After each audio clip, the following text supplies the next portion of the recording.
So தேவையில்லாத செலவுகள் அப்படிங்கிறது கொஞ்சம் அதிகமா தான் இருக்கும். எனக்கு என்னுடைய எதிர்காலத்துக்காக நான் வந்து சேர்த்து வைக்கணும், என்னுடைய ஃபியூச்சர் ஜென்ரேஷனுக்காக நான் வந்து கொஞ்சம் வந்து சேவிங்ஸ் பண்ணணும் அப்படின்லாம் நினைச்சீங்கன்னா, ஏதாவது ஒரு வகையில சேவிங் ஸ்கீம் அப்படிங்கறத ஆரம்பத்துல இருந்தே நீங்க ஃபாலோ பண்ணிட்டு இருக்கிறீங்கன்னா ரொம்பவே நல்லது. இவங்க வீடு கட்டுறது மட்டும் இல்லைங்க, இப்ப வந்து ஒரு வீட்டுல ஒரு அலங்கார பொருட்கள் வந்து வாங்கி வைக்கக்கூடியது, ஒரு பர்னிச்சர் வாங்கி வைக்கிறதா இருக்கட்டும், இல்லைன்னா வந்து ஒரு கட்டில் ரொம்பவே ஒரு நான் ஒரு தேக்கு மரத்துல தான் நான் வந்து கட்டில் போடுவேன், இந்த மாதிரி ஏதோ ஒரு வகையில இந்த மாதிரி தான் என்னோட பொருட்கள்லாம் வந்து இருக்கணும், இந்த மாதிரி தான் என் வீடு வந்து இருக்கணும் அப்படின்னு சொல்லி அதை அழகுபடுத்தணும் அப்படிங்கிறதுல கொஞ்சம் ஆர்வம் அதிகமா இருக்கும். இன்னும் சில வீட்டுல எல்லாம் வந்து பொதுவாவே லேடிஸ்க்கு வந்து தன்னுடைய வீட்டை ரொம்ப அழகுபடுத்தணும் அப்படின்ற எண்ணம் வந்து அதிகமா இருக்கும்.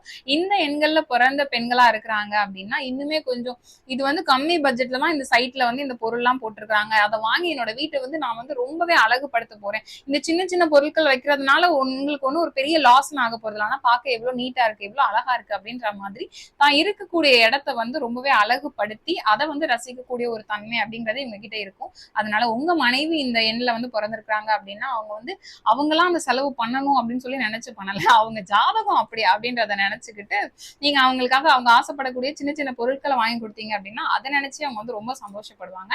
ஆனா நீங்க வந்து செலவுகள் பண்ணும்போது இது வந்து தேவைதானா அப்படிங்கறத வந்து கொஞ்சம் யோசிச்சு யோசிச்சு பண்ணீங்கன்னா லைஃப்ல சேவிங்ஸ் அப்படின்ற ஒரு விஷயம் வந்து உங்களுக்கு கொஞ்சம் சப்போர்ட் பண்ணும் ஃபியூச்சர்ல.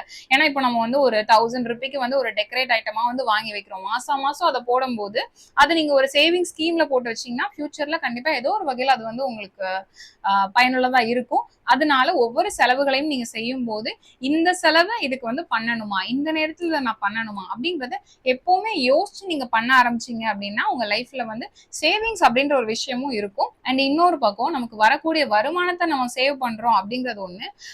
சில பேருக்கு என்னன்னா இந்த பங்கு சந்தையில வந்து போடணும் அப்படின்னு நினைக்கிறது இல்லை, ஏதோ ஒரு வகையில என்னுடைய பணத்தை நான் எப்படி பெருக்க முடியும் அப்படின்னு சொல்லி தேடிட்டு இருப்பாங்க. ஸோ இப்படிப்பட்டவங்களை ரொம்பவே ஆசை காமிச்சு ஈஸியா இந்த ஒரு பிசினஸ் நீங்க எடுத்து பண்றீங்க அப்படின்னா அதிக அளவு லாபம், ஆனா நீங்க வந்து இன்வெஸ்ட்மெண்ட்டே பண்ண போறது இல்லை. ஏன்னா இப்ப எந்த ஒரு பிசினஸா இருந்தாலும் அதுல ஏதோ ஒரு மினிமம் இன்வெஸ்ட்மெண்ட் அப்படிங்கிறது இருக்கும்.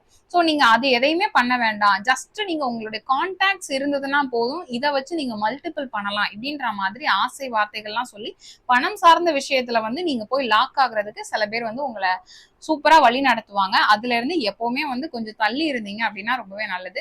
இல்ல அந்த வட்டிக்கு விடக்கூடியது வாங்கக்கூடியது இந்த மாதிரியான விஷயங்களையுமே வந்து இந்த கொடுக்கல் வாங்கல் விஷயங்கள்னு வச்சுக்கோங்களேன், அது எல்லாத்துலயுமே வந்து கொஞ்சம் நீங்க கவனமா இருக்கிறீங்க அப்படின்னா உங்களுடைய எதிர்காலம் அப்படிங்கிறது ரொம்பவே நல்லா இருக்கும். அப்படி இல்லைன்னா நான் இவ்வளோ நாள் வந்து சேமிச்சு வச்சிருந்தேன், அது இந்த ஒரு இதுல வந்து நான் பெருக்கலாம்னு நினைச்சேன், இருக்கிறதும் இல்லாம போயிடுச்சு அப்படின்ற மாதிரி சில பணம் சார்ந்த விஷயங்கள்ல ஏமாறக்கூடிய வாய்ப்பும் உங்களுக்கு வந்து இருக்கு.